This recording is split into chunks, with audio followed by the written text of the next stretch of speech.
আমি এখন চলে এসেছি আপনাদের সাথে একটা নিউ ভিডিওর সঙ্গে। আমি এখন এই পাতাটা খাচ্ছি, মামি নেই। না, মামি আসেনি এখনো, মামি চলে এসছে।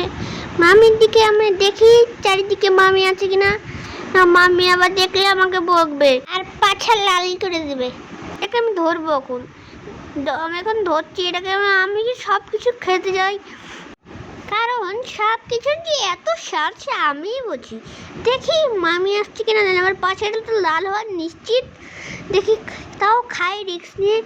না খেতে ধরি না, মামি চলে আসলো নাকি। না খেলি এর সঙ্গে, নাহলে আমার অবস্থা খারাপ হয়ে যাবে। না, এর সাথে খেলে আমি তো আবার খেতে যাচ্ছি। আমার মামি দেখে নিল আমাকে, না খেলার ভান করি এর সঙ্গে। হ্যাঁ, আমি এখন খেলছি এটার সঙ্গে। আমার এখন এটাকে খাওয়ার খুব শখ, কারণ বিরাট স্বাদ। Bye bye.